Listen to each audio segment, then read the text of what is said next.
What's going on, everyone? Andres Gamboa here, and I am the host of the Ponytails podcast.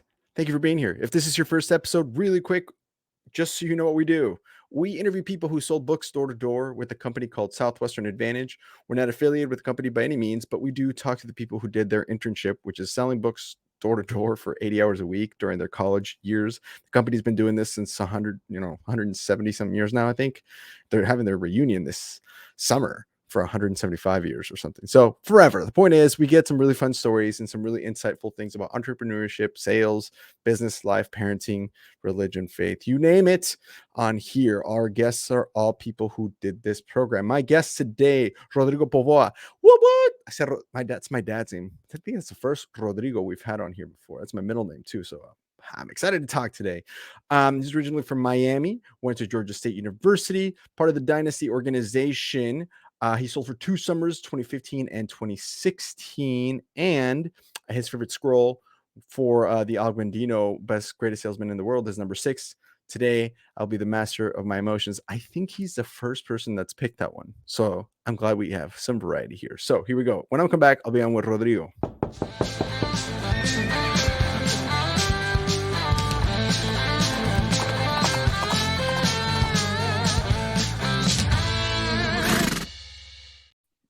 What's up, dude? Thanks for being here. Yeah, no problem, man. That was quite the intro. I've gotten some practice. I think 190 episodes is we're counting down to 200, man. That's sick. I should have waited and been the 200. I feel like been more memorable. Maybe I'll come back for 200. Maybe you'll come back for 200. You'll have to do more. We've had people come back. We have no problem. Sometimes they come back. If I have the honor of coming back for 200, I'd be lit. Yeah, I think. Hang on. I think we have something going on. We're planning something special with the team for the 200th, but I'd have you down in just in case maybe we can squeeze you in. I don't care. We'll ask what the team wants to do.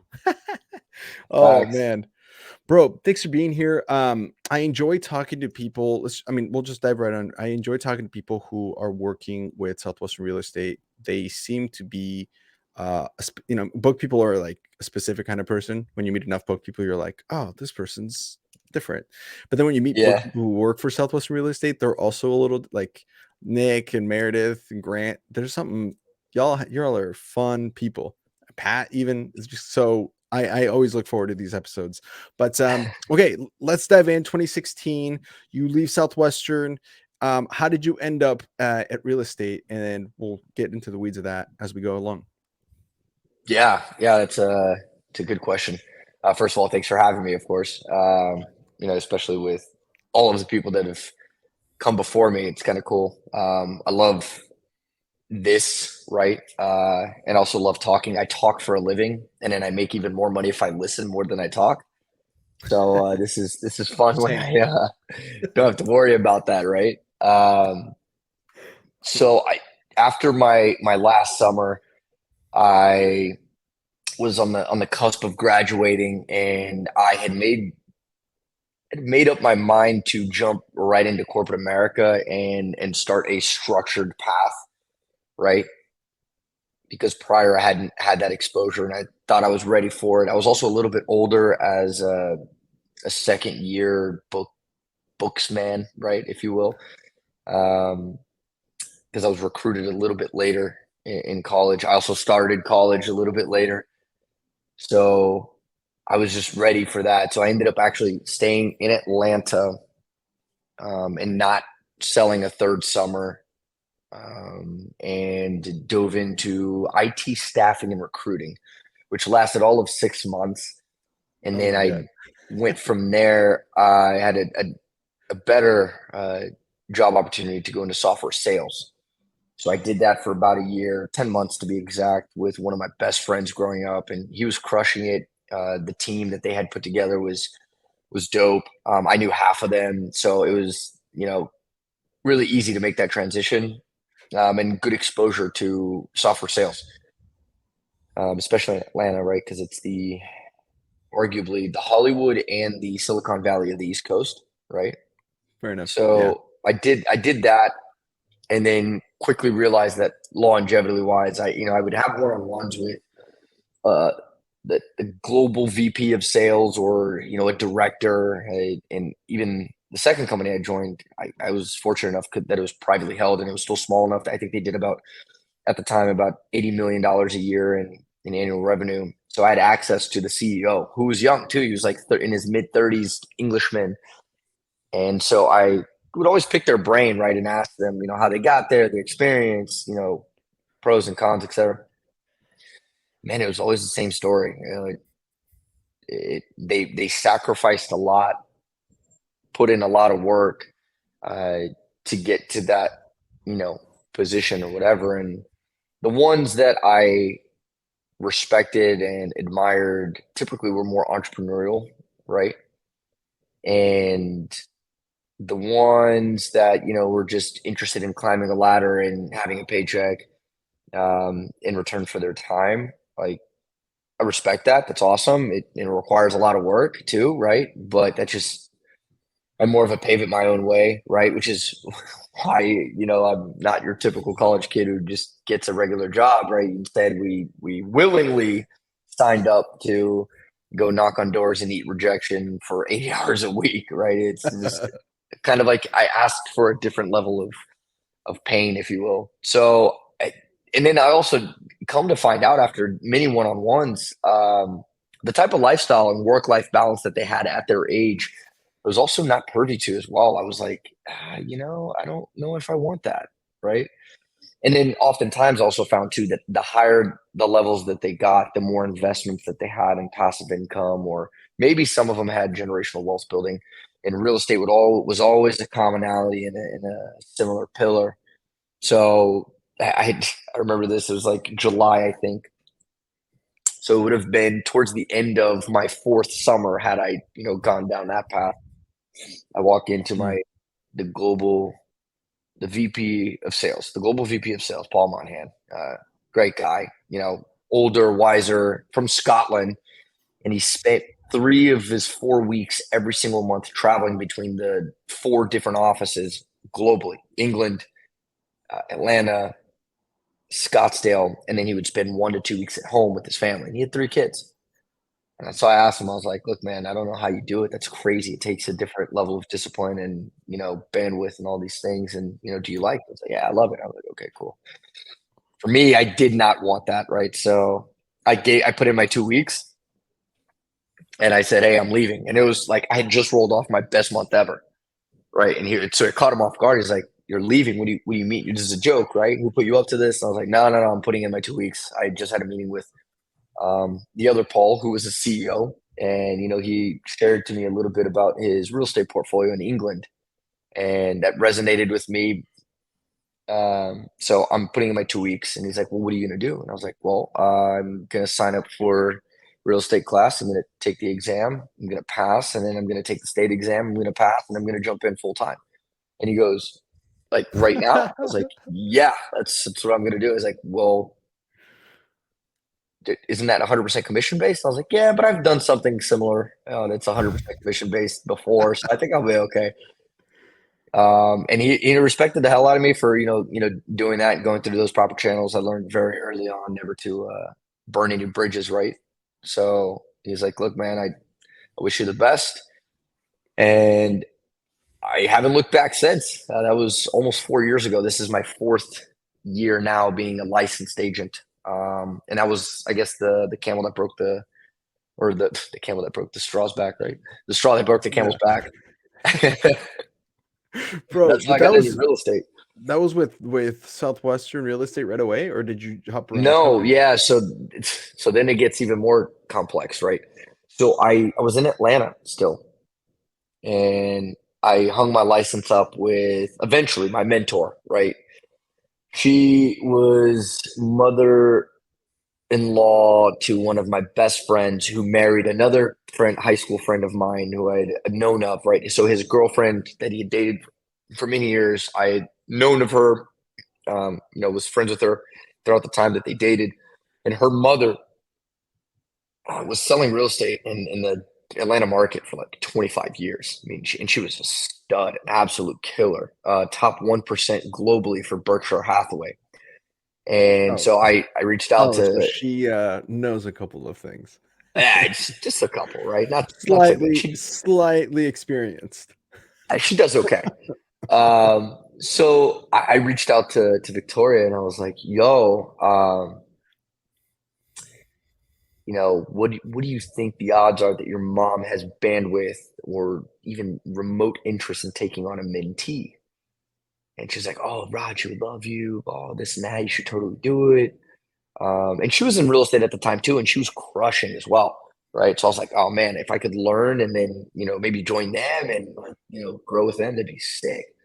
I had a lot of respect for both of them. So, long story short, I interviewed. I chose her. I worked with her. She got me a lot of training. In fact, I trained with the Tom Ferry Group, which is an extension to the Southwestern ecosystem. I came to find out. Yeah, I met Bill Wow. Pipes and Tom Ferry. So Bill Pipes not directly a book kid per se, but there's a lot of um, I guess, alma mater, if you will, from the Southwestern family of companies ecosystem that are either direct lineage or associated with Tom Ferry himself. And he was one of the old heads, from what I heard. And so that was cool to kind of just get right back in. To me, I was like, oh man, I'm in the right place, right time. Here I am again, with a bunch of book people. So I did that training. It was great. It really set me up for success. I learned a bunch. I was with her for almost 2 years. The only male on her team in her entire career. And I was very honored by that, because she had a team of women. And dude, they crushed. I learned so much from them. I feel like a lot of my success now, which is still early on, right? I'm still a guppy in a very large pond, because I treat this as a career, and even on the personal side of the portfolio, right? I treat it as generational wealth building, right? So it's very long term oriented. I learned. I don't know that I would be where I'm at without that kind of exposure and training, right? And coachability, which is super Hmm. cool.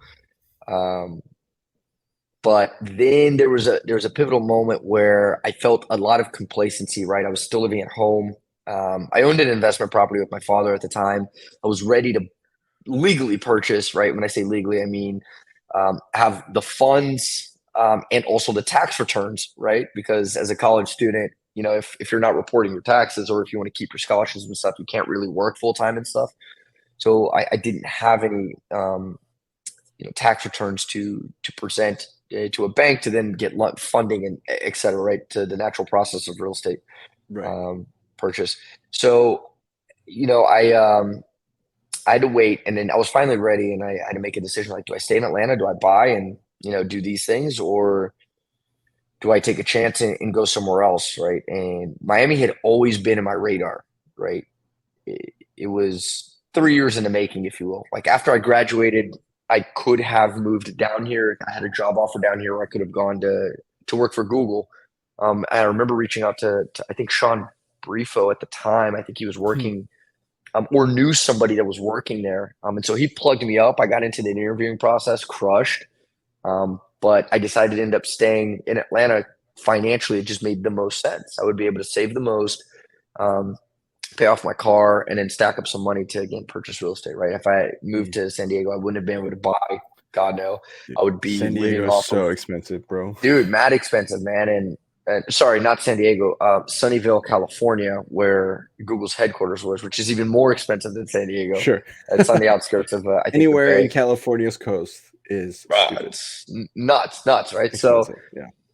So I decided to stay, and I didn't come to Miami because I was scared of that financial commitment and to make that move. So I ended up staying, and then fast forward, 2020, the year turned, right? New Year's. And I remember I was with one of my boys. We were at a New Year's party, and I looked at him and I was like, "Yo, this is gonna be the year I'm gonna move."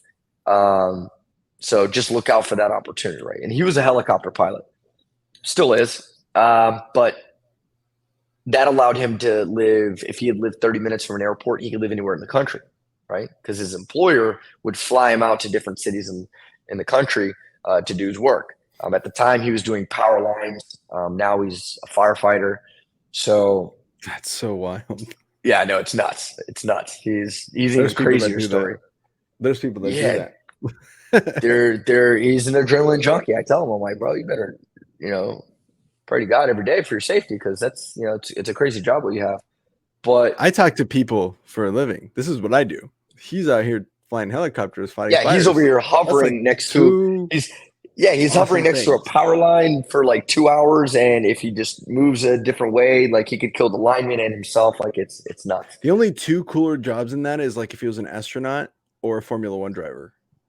That would be I the would only argue two things where you're like, I would add a third. I'd add like corporate espionage as James yeah, Bond, that kind of stuff. Like, yeah, that's a pretty wild. hitman.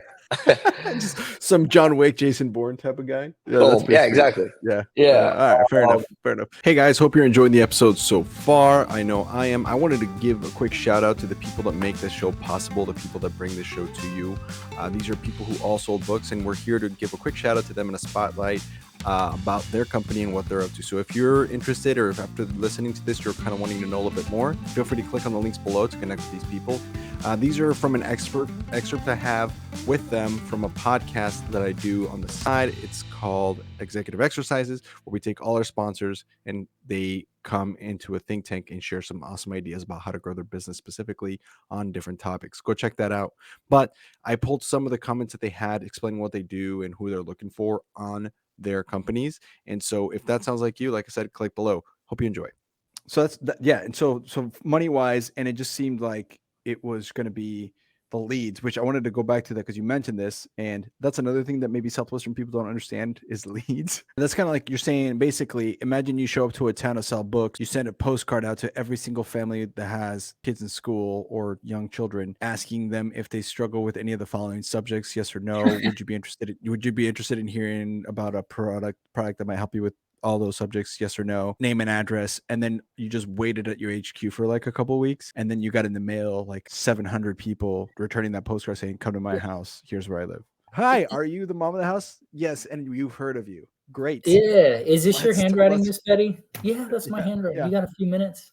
It's again, you're not selling every single lead that you sit down with, but the leads is kind of what interested me, because that kind of anxiety feeling that I talked about at Southwestern and the anxiety I had with Family Heritage, I honestly didn't think that was going to go away, but it has. It's gone away when I sold. You know, I still had a little bit of anxiety, but after that first knock, it goes away. But much less anxiety every week because I know I have fresh leads coming in. And so even if this day doesn't work out, I know I got, typically our agents will get anywhere from 25 to 50 leads a week of people that they can go and call on. I want people to understand what it is that you do, how you do it, why you do it, all of the good stuff. You hear a lot about coaching. You hear a lot about life coach, sales coach, business coach, yada, yada coach.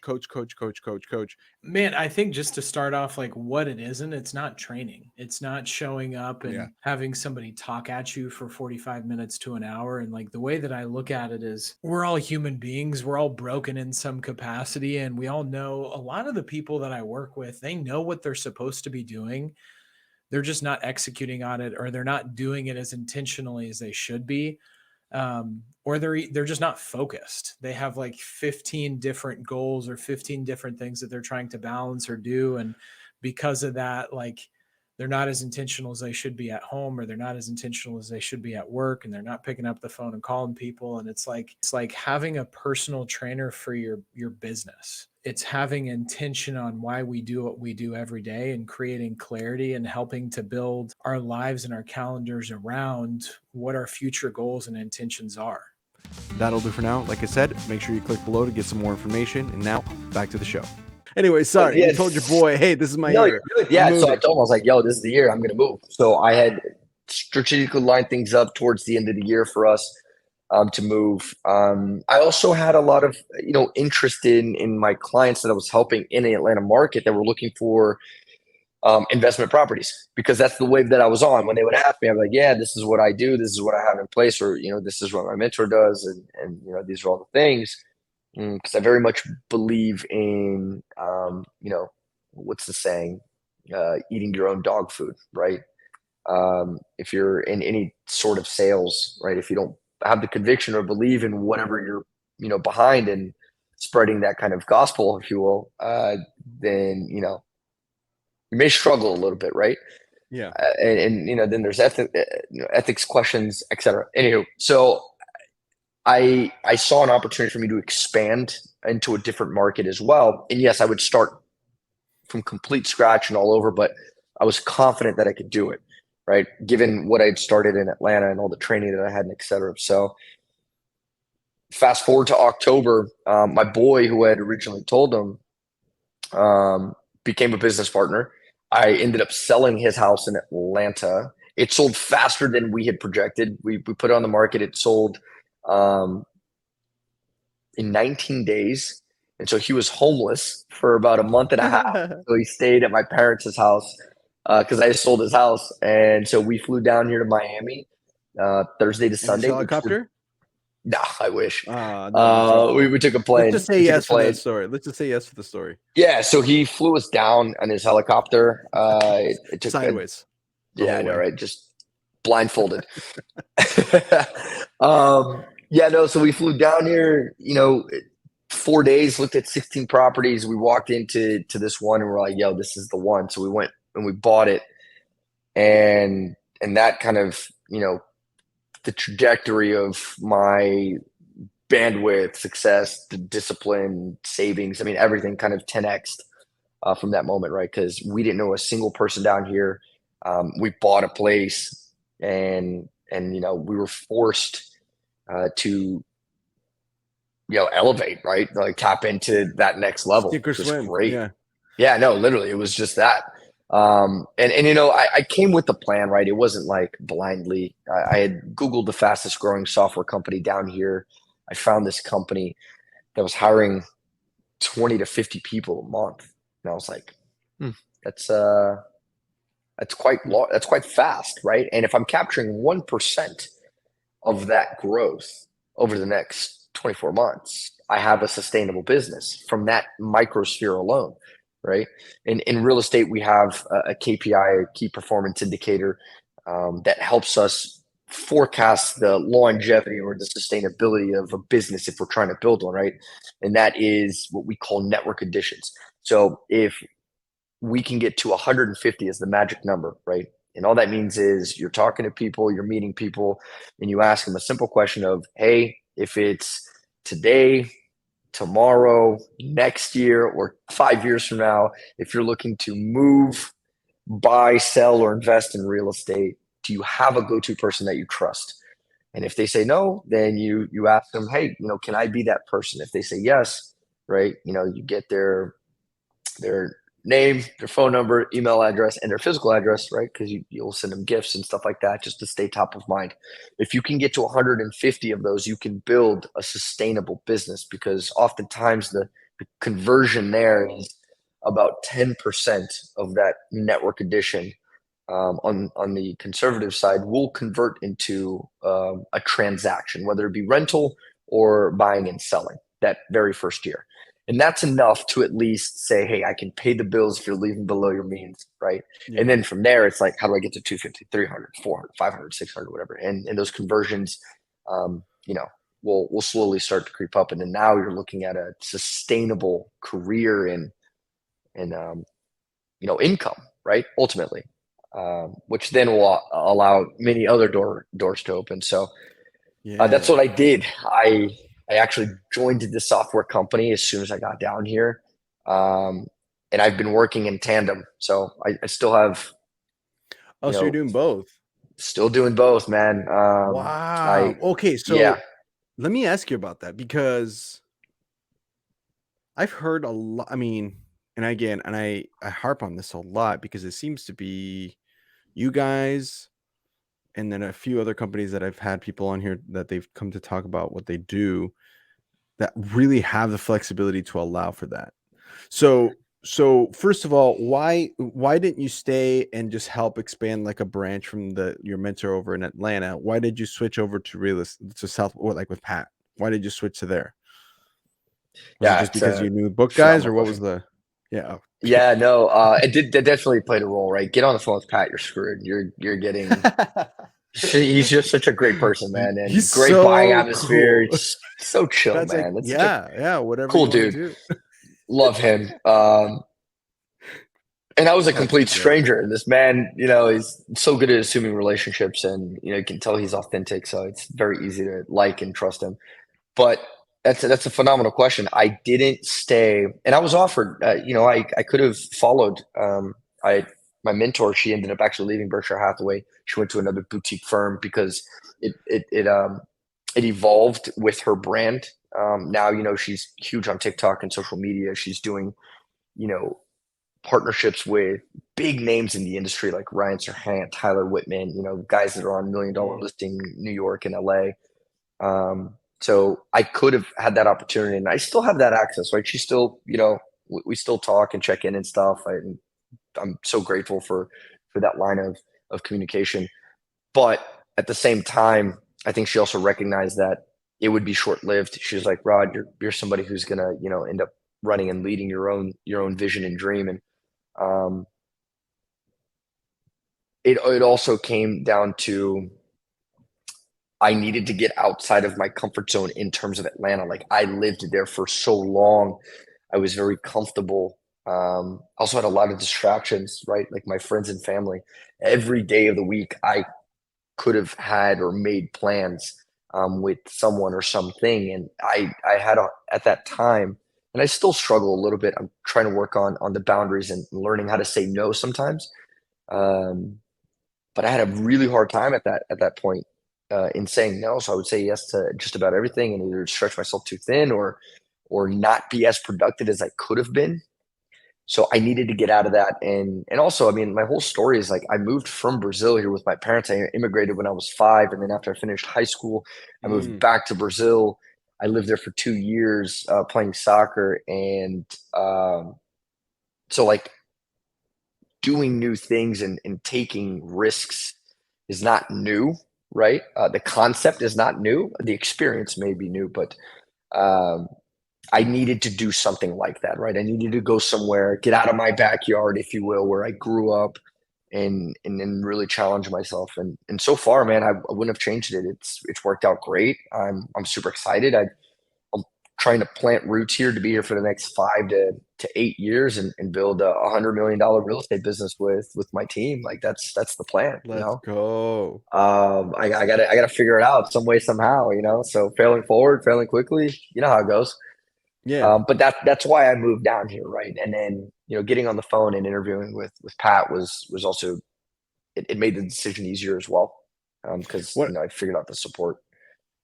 For real. I've heard that it's a lot. Meredith was saying that it feels a lot like the good parts of what it was selling books. Yeah, 100%. And so none that's of the funny. Shitty parts. It's interesting you bring that up, right? Because every time I talk to book people, and I love book people in general, right? They're just cut from a different cloth. No matter like their temperaments and the personality types are vastly different, which is super cool. Right. But we all, right. Yeah. But we all have like this singular thing that like makes us, go, right. Which is cool. So when I do meet with people, especially years after selling books, the conversations are always the same. Yeah. So, afterwards it's like, yo, so what do you think about selling books? Like, yo, what was like your experience? Like, what do you actually think about it now that we're not there, conversation? Right? It's this conversation. Yeah. And it's so polarizing. I've never heard the same message.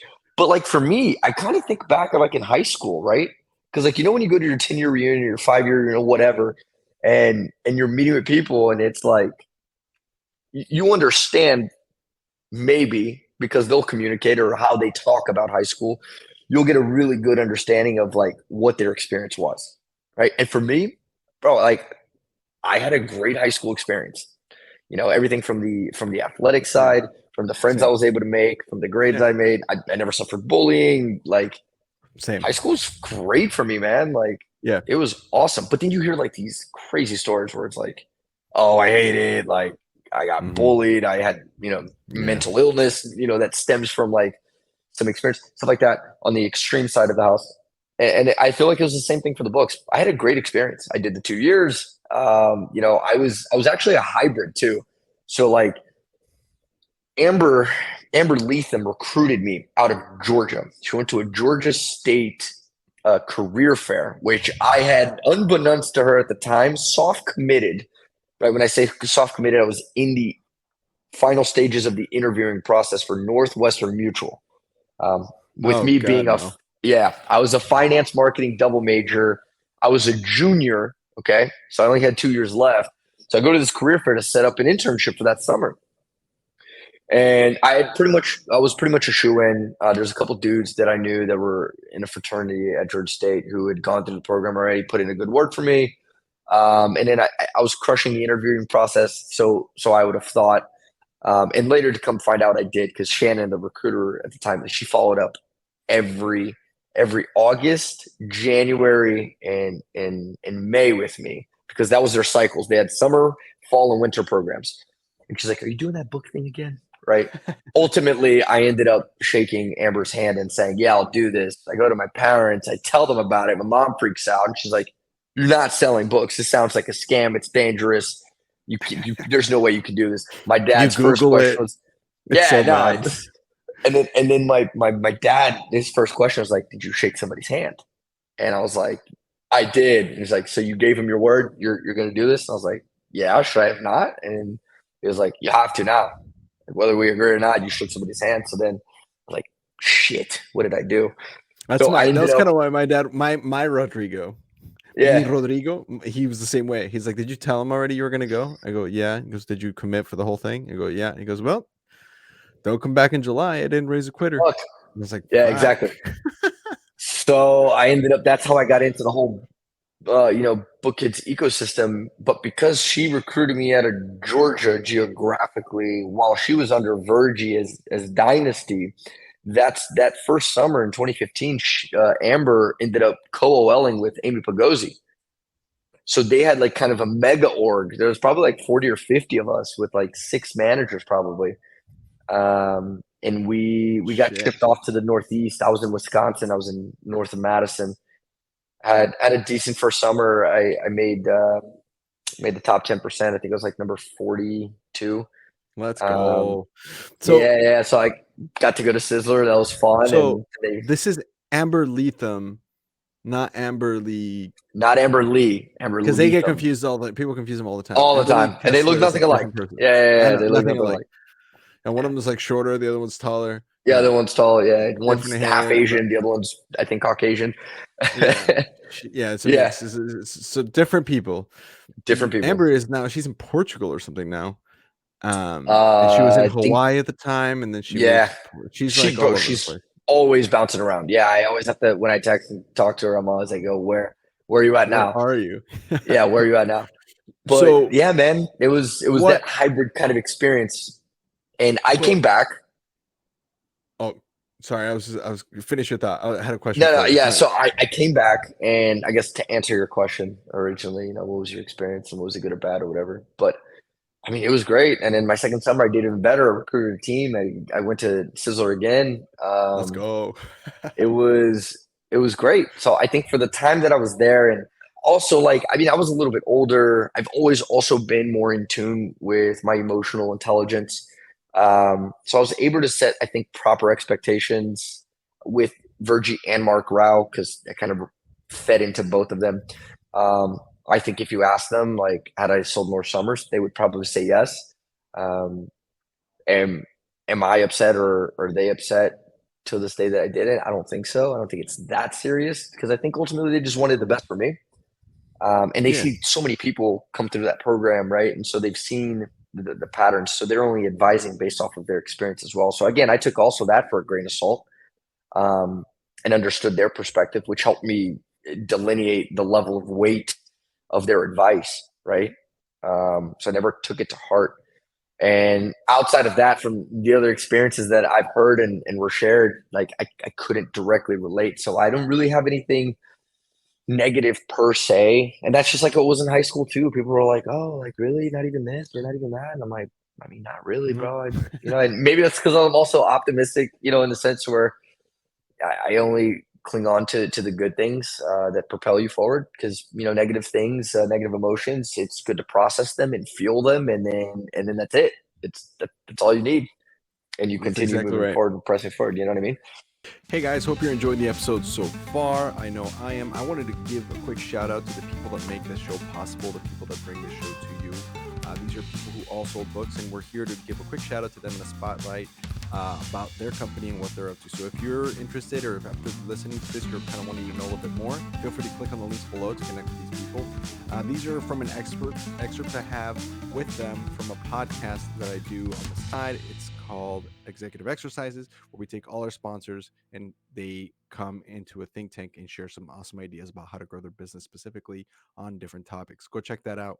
But I pulled some of the comments that they had explaining what they do and who they're looking for on their companies. And so if that sounds like you, like I said, click below. Hope you enjoy. That's okay. And actually, and this is good to, I had Nick kind of explain this a little bit too, but it's because I've been in the insurance industry before.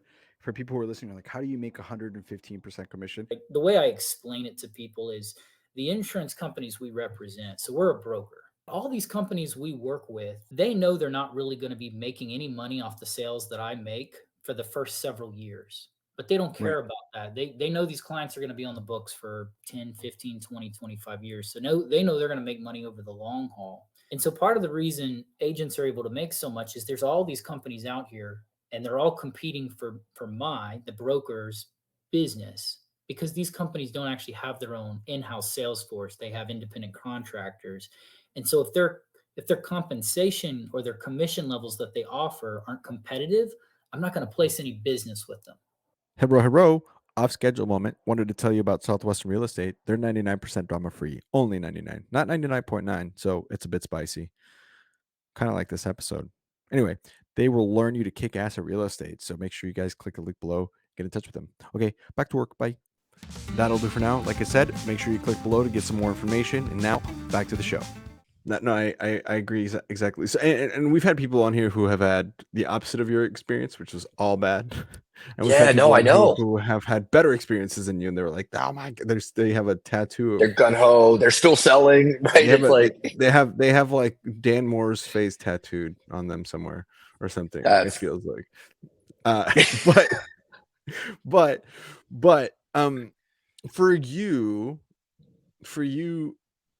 going into your first summer, I mean, were you aware, prepared? How did you feel at the point where you were facing your first store? Did you feel like you had it figured? I mean, like, I always like to ask about this first experience at first. The first door, yeah. The first week, the first day, or whatever. Anything that you remember from that. I know it was a while ago. Some people have better recollections than others, but like, what do you recall it being like when you first get out there? It was cold as shit. I was scared. Cold in May, bro. In May, there was icebergs in my territory, and I was in the boonies.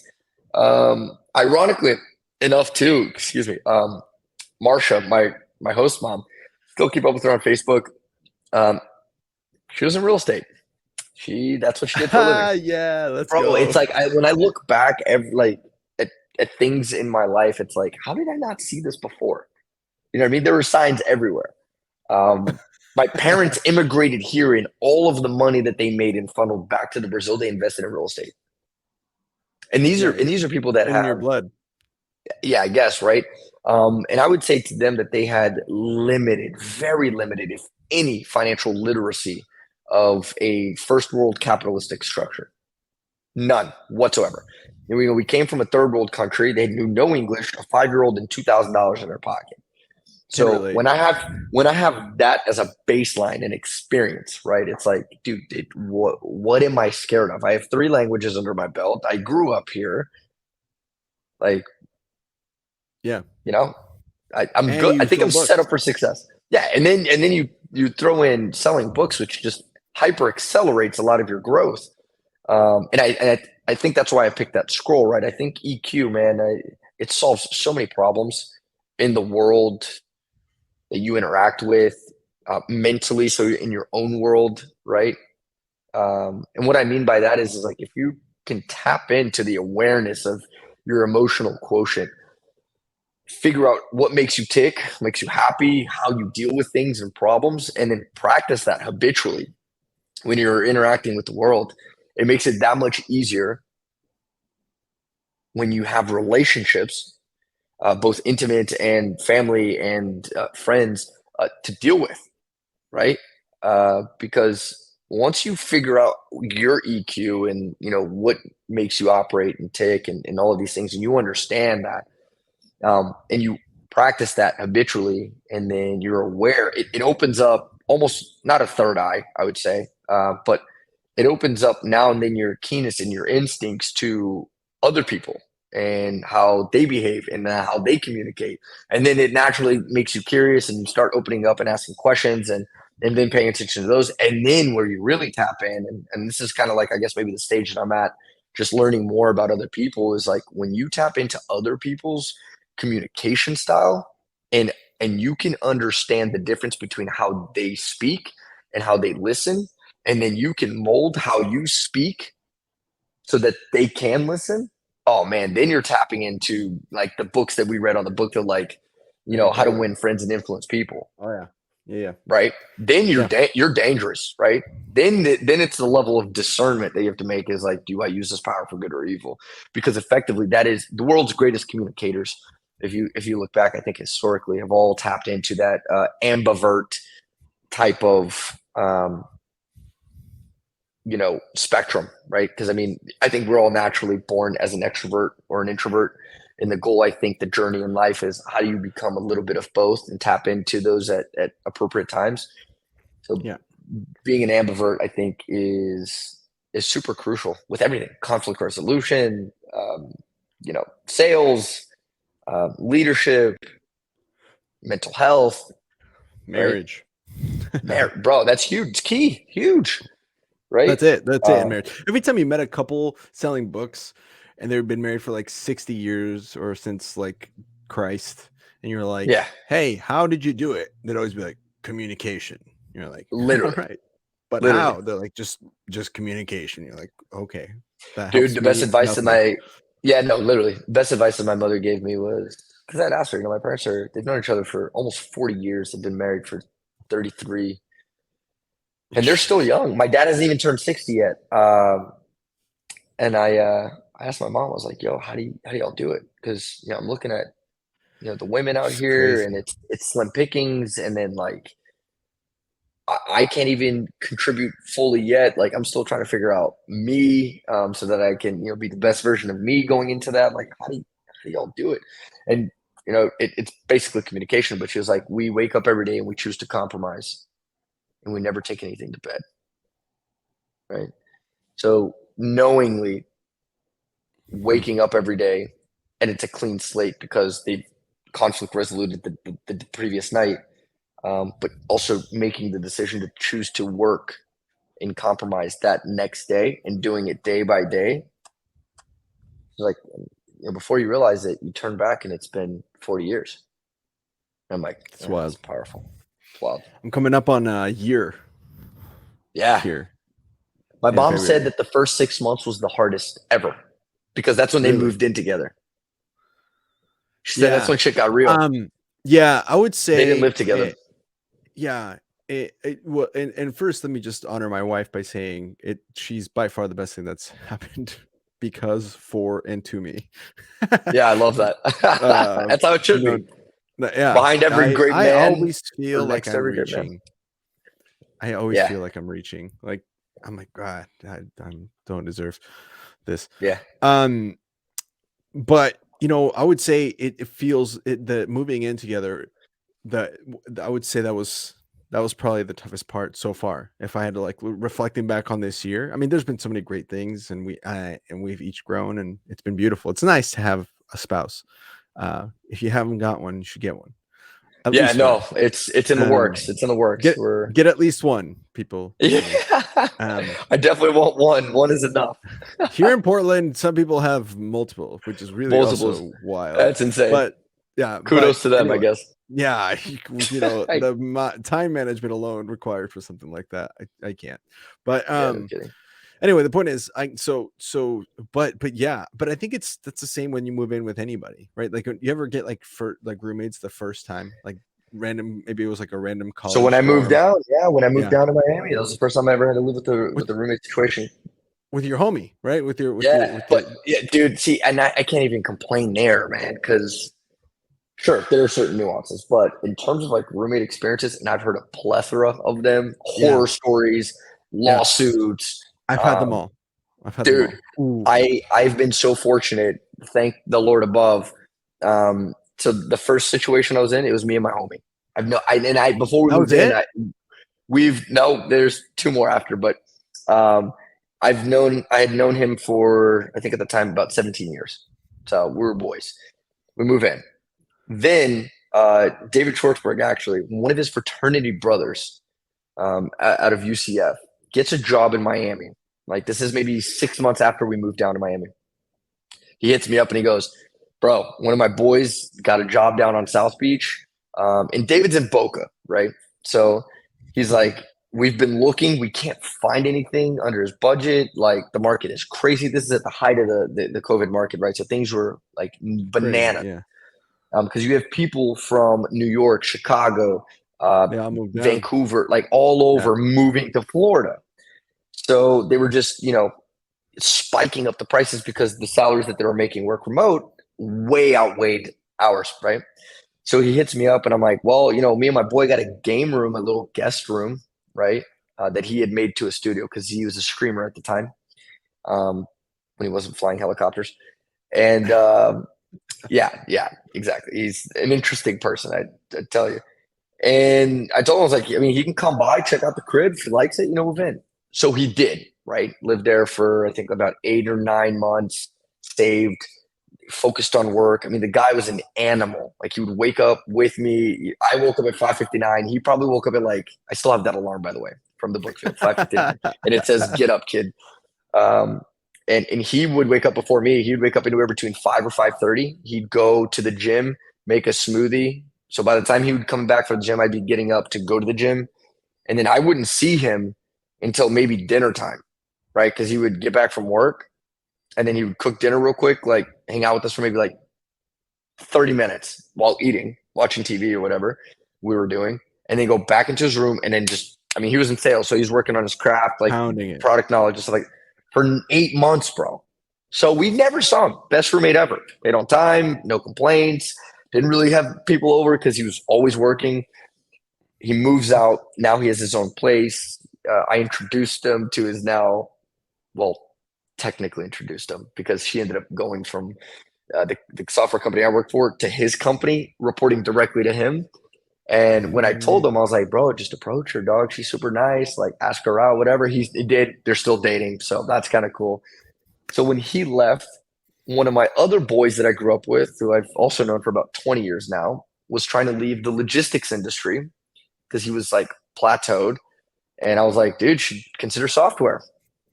Got him the interview, got him the job, convinced him to move down from Atlanta. And so he moved into his place. So now I'm rooming with 2 of my boys that I grew up with. So that was easy. Yeah. I haven't had it like complain. that. No, it's not. It's just living with anybody. It's not like it's been a prison living here with my wife. It's just different living styles, right? Different 100%. My wife operates best when she gets to not sleep in, but she'll snooze for a little bit and just kind of get herself together. Yep. Really collect herself and take in the day. She'll do a morning prayer while she's waking up. She'll take inventory, kind of meditate a little bit, to get out of bed. And then she'll get out of bed, make her coffee, and then she goes on her day. She's solid. I'm more I'm up. Yep. I don't know if it's PTSD from Southwestern, but I was kind of like that partially. before, I think partially. Where I'm I'm up. I'm going. Here we go. Somebody give me something to do. All right. Where's my to-do list? Damn it. I got to get for sure. So even those, it's just those little things, because then I would wake her up and interrupt her thing. And I'm like, shit. Right. I never had to consider that because it's yeah. Because it's it's kind of like living with roommates when you have to share a bathroom and they're not the same as you. It's like that. But I will say I've had all sorts of different experiences with roommates. Some I wouldn't repeat. Some were brilliant. Shout out Colin Patel. Best roommate I ever had. Colin was the man. Colin was the man. But anyway, all right. So I'm keeping an eye on the time here because I know you got we're doing a shorter episode today, and I know you're coming back. We're gonna have to have you back with some other book folks. I got you. By the way, did you see this? That's me. That's hilarious. Isn't that? Is that a gift? Did somebody get that for you? Somebody gave me this. Yeah. That's so clutch. I just had her here and I'm like, oh, I should probably show you. Anyway, so let's jump into some ponytails. We haven't gotten to all the nitty gritty, so you for sure got to come back. Yeah, maybe we do like a real estate party with a bunch of y'all. That'd be I'll fun. be down. Yeah. But ponytails, so people who aren't listening, so right as we're going into ponytails, we'll do a couple of, to jog your memory, we'll do some quick rapid fire questions, and then I'll have you share a couple of ponytails, which are usually your favorite stories about the time selling books. Some people have extended it to their time in their current profession. It can be, to give you an idea, we've had some funny ones, tragic ones, upbeat ones, sad ones. We've had, it's been a variety, but they've all been worth the listen. It's the one story that if you had like had to tell, right? Like an open mic, or if you had to write it down for your kids, you're like, you got to know this because this is crazy. That's the one story. So think about that. I will jog your memory with some rapid fire questions, and then we'll move on. So rapid fire questions. Favorite kind of territory, whether it's like big break country, suburbs, inner city. What would you like to sell? Definitely liked the city and suburbs way more than I like the sticks. Really? You are one of the first few people that have ever said that. Ever. Really? Yeah. Yeah, no. I'm a city slicker, man. I was born in the city. I live in the city. I moved to a city. Like, yeah. Appreciate it. And I did both. Actually, both summers, I did country and city both summers. Appreciate that. I mean, there's an appreciation for the rural. It's beautiful, and you know, it's more quiet. And oftentimes, I think you can, with selling books, you can make more money in the sticks. But I would spend too much time in my car. I'm like, nah, get going. I need stimulation. I need interaction. I need to solve problems. I can't do that. So yeah. Hey guys, hope you're enjoying the episode so far. I know I am. I wanted to give a quick shout out to the people that make this show possible, the people that bring this show to you. These are people who all sold books, and we're here to give a quick shout out to them in a spotlight about their company and what they're up to. So if you're interested, or if after listening to this you're kind of wanting to know a little bit more, feel free to click on the links below to connect with these people. These are from an excerpt I have with them from a podcast that I do on the side. It's called Executive Exercises, where we take all our sponsors and they come into a think tank and share some awesome ideas about how to grow their business specifically on different topics. Go check that out. But I pulled some of the comments that they had explaining what they do and who they're looking for on their companies. And so if that sounds like you, like I said, click below. Hope you enjoy. On a note from I'm trying to think, like if I was looking into this, and for people who are listening who might be like, hey, this actually, I want to learn more about this. What's the barrier to entry? Like maybe I'm sitting here and I'm like, man, that sounds cool, but I don't know shit about insurance. Like why would I want to go talk to people? Yeah, the barriers to entry, I think, are really pretty low.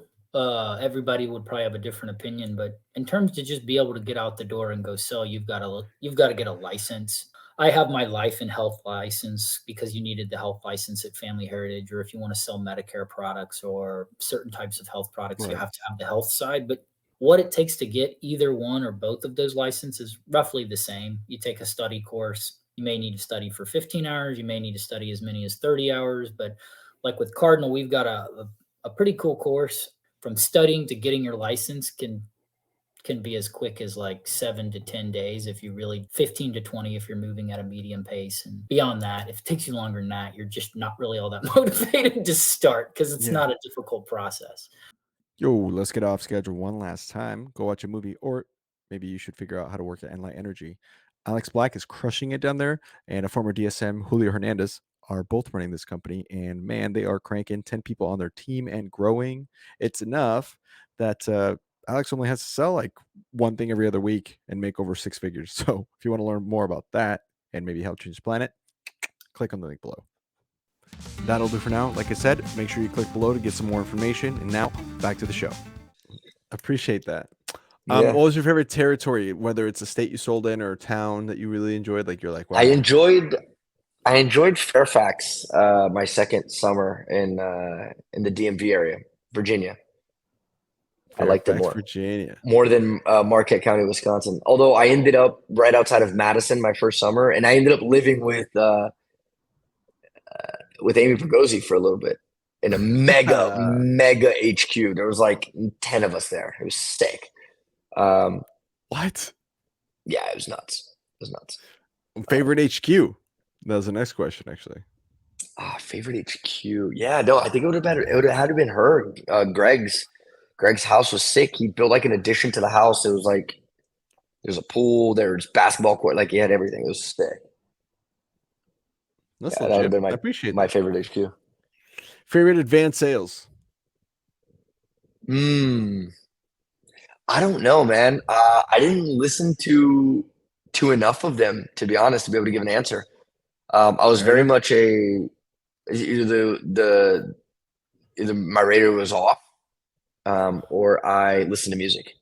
Like I wasn't one of those that needed to listen to something motivational to get me at night. Nah, that came from intrinsically. Like I was like, all right, I'm gonna go do this, and then it was just do it. It wasn't like, oh, Appreciate I need to that. listen. Yeah. We get that every once in a while. People are like, yeah, I never really listened to him. Like, okay. All right, fair enough. Yeah. Fair enough. Favorite product to sell? Oh, probably the SWAD books. Yeah, I'd sling those. Yeah, the classics. They're bigger price points too. You know, $600 at the time, I think, for us. Yeah. Yeah. Oh, that's good enough. Favorite overall summer? Second summer was favorite. For sure. Fairfax. Let's go. Best sales day, whether it was in units or just because it was like the coolest people you met or a really funny thing that happened or the biggest lesson you learned. It doesn't have to be units wise, but best sales day in your so mind. I actually dropped a bag both summers. Yeah, I dropped a bag both summers. Both polar opposite stories. One was in a trailer park to a family of like 12. And then the other one was mom and dad dual income, had 2 kids. Dad was DOD. Mom was, I don't know, she worked for some company. And they literally told me, it was like, we're only buying this not because we think our kids are going to use it. They may use it, but we really like you and we want to help you. And I was that's like, legit. You gotta love those parents. I'm like, sick. I'm like, you sure you're not gonna use any of these? Yo, Billy, come on. And he's like, I like sports. I do well in school. I agree with Dad. And I'm like, bro, what? Just dropping $1,300 because you made him smile. It's crazy. I love it. Favorite breakfast spot?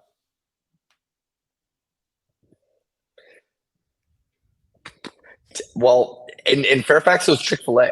That was right by the house. Can't really get better than that. It was pretty elite. But in I didn't know Chick-fil-A was open that early. Yeah. Oh, they open at 6 a.m. They open at 6 a.m. That's a great breakfast spot. Oh, dude, elite. We're not sponsored by Chick-fil-A, but we could be. If you're listening, Chick-fil-A. Send us send us some partnerships. Today's message is brought to you by Chick-fil-A.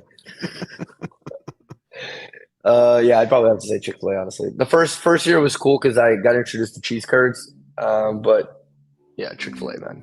Dude, Chick-fil-A. Okay. All right. I'll take it. All right, man. So now hopefully that jogged your memory a little bit. We got about 10 minutes before we got to get the heck out of here. Less than that. Drop me your favorite story of selling books. Favorite story. Here's Rodrigo's ponytails. Yeah, man, my ponytails. I think the most memorable story for me is the first bag that I dropped that summer, because I mean it was a combination of everything, dude. I felt every emotion. It was probably like 11 o'clock in the morning, because I remember I was like, oh my God, I haven't even made a dent in my gold periods today. This sucks. And I felt like complete shit. So both my wisdom teeth were growing in at the time. So I woke up with a fever. It was raining. It was cold as shit. I'm sitting in my car, like pumping gas, trying to like reset for the next goal period. And I hadn't spoken to a single person that day. I was, at a donut, no sales. I call Amber and I was like, yo, Amber, you know me. I wouldn't I wouldn't be calling you to tell you this if it wasn't bad, but I think I'm going to go home. And she's like, okay, yeah, what's going on?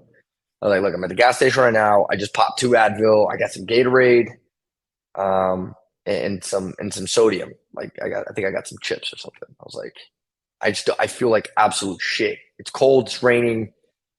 I haven't talked to anybody today. I think I'm just going to go home. I'm going to rest. I'm going to sleep the rest of the day off, maybe grab some dinner, and then reset. Tomorrow's a new day. It was a Tuesday. It was like the beginning of the week too. So she's like, okay,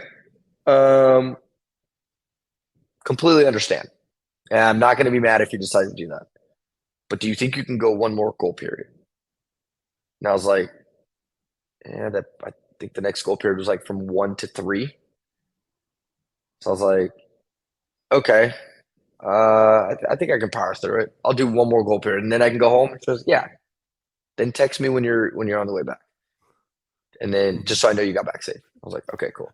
So I drive out of the gas station. I go down these like 2 little roads. I hit nobody. I was like, man, I knew it. It's gonna be that. I'm gonna prove her wrong. I'm gonna do these 2 goal periods. Probably not gonna talk to anybody. And I'm gonna go home and rest. It's gonna be great. I finished those 2 roads, and then on the way out of that little town, I was already mapping out my last goal period to be on the way home. So that way, when I was done, I would be closer to home, right? So on the way out of that little town, there was a little trailer park at the exit. And I was thinking about, I didn't go on the way in because I was like, nobody's going to buy a trailer park like that. So I was like, I don't want to have to come back to this town to knock on doors. Let me just hit this trailer park real quick. First trailer park that I knock on, this old lady comes out. Excuse me? I'm like, hey, how's it going? Go through my spiel. Hi, my name's Rodrigo from Georgia State. Blah, blah, blah. Go through my spiel. She's like, Georgia? Are you lost? And I'm like, no, ma'am. And then I point to my car. It's got this ridiculous magnet on it. It says Southwestern Advantage. I'm like, I second approach her. She's like, oh, books? We love books. Hey, guys. Bro, I kid you not. There was a high school senior or college freshman with like a baby in hand, and then 5 little brothers and sisters, and then like a toddler all come out to the door. It's raining. I'm in a trailer park. And I'm like, now by then I'm like doing the door demo with the kids' books.